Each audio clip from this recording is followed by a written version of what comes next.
PragICTS, expediting business outcomes.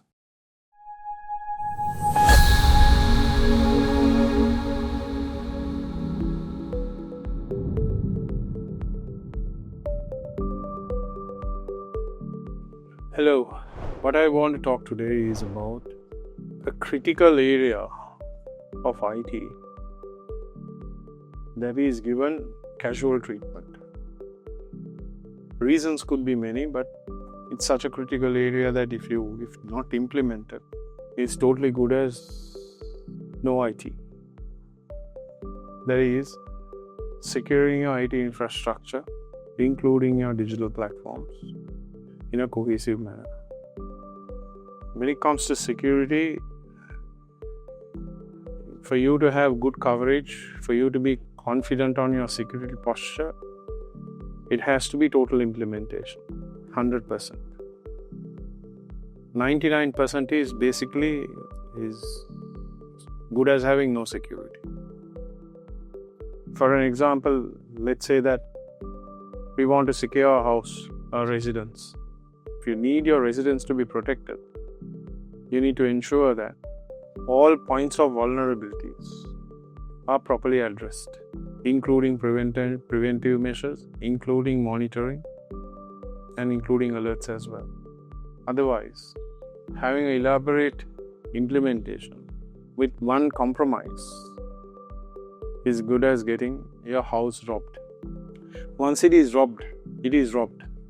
Whether the thief came through the front door or through a window, it doesn't make sense. The effect, the impact is the same. Only it's a matter of time how difficult it was to get through.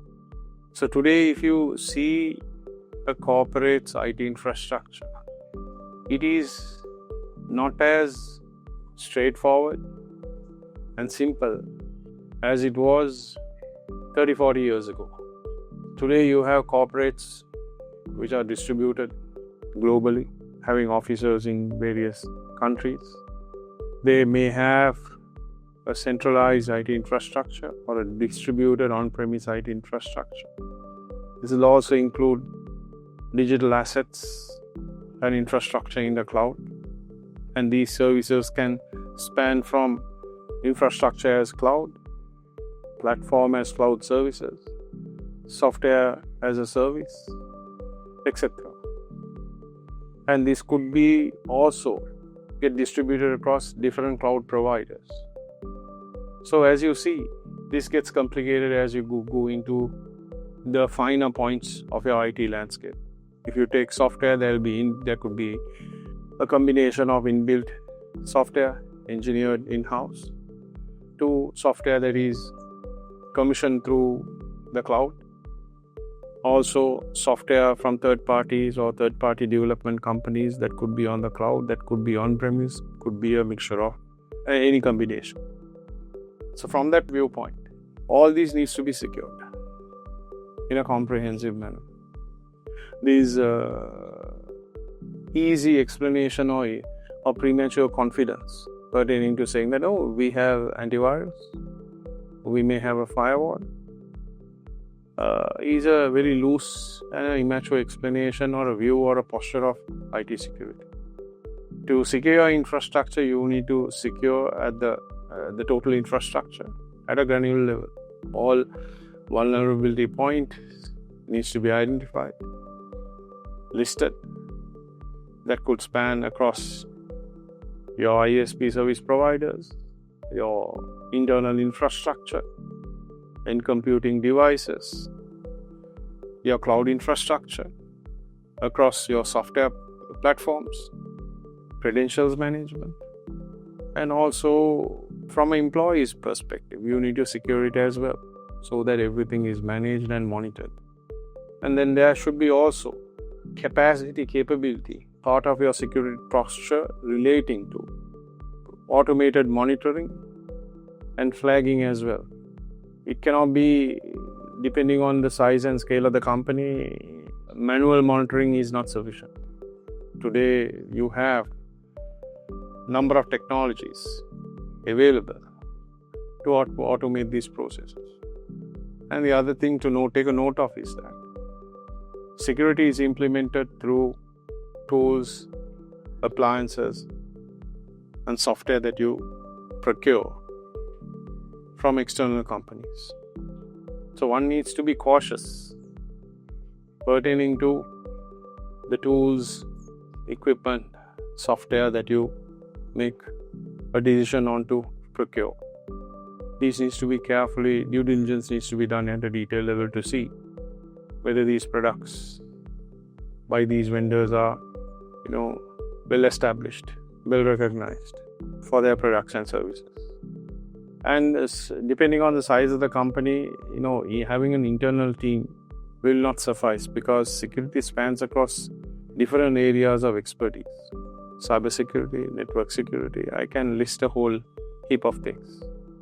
And usually in a small to medium business, when your business focus is not IT, having an internal team, I can guarantee you will not be able to fully do justice by having an internal team. The simple reason that you will not be able to find tier 1 talent. Tier 1 talent never comes to, they would like to work with tier 1 companies. So my advice is that get the consultancy and the implementations and the support done through recognized established players, so that their core focus is to ensure your security posture is solid, is monitored, is managed in a continuous and a persistent manner. Therefore, security, one should not take it for granted. And another aspect to this also that I just remember is that, you need to ensure that in case of vulnerability, what are your failover options? In case there was a vulnerability, whether your data is secure, even if the existing data is damaged or rendered useless, do you have those required backups and the failover procedures in place for you to fully recover? So therefore, one should take security very seriously.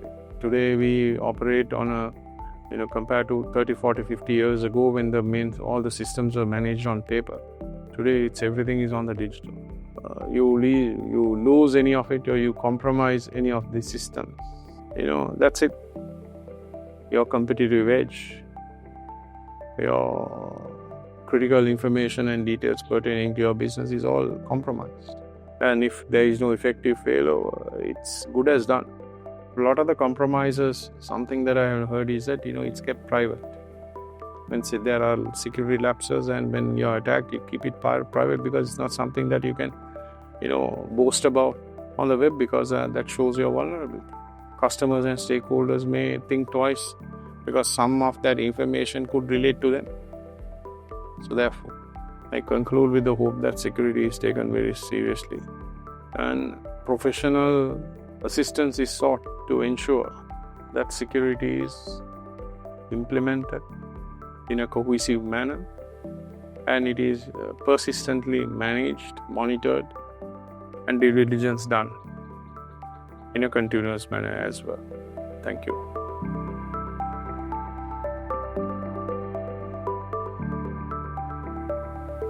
PragICTS, expediting business outcomes.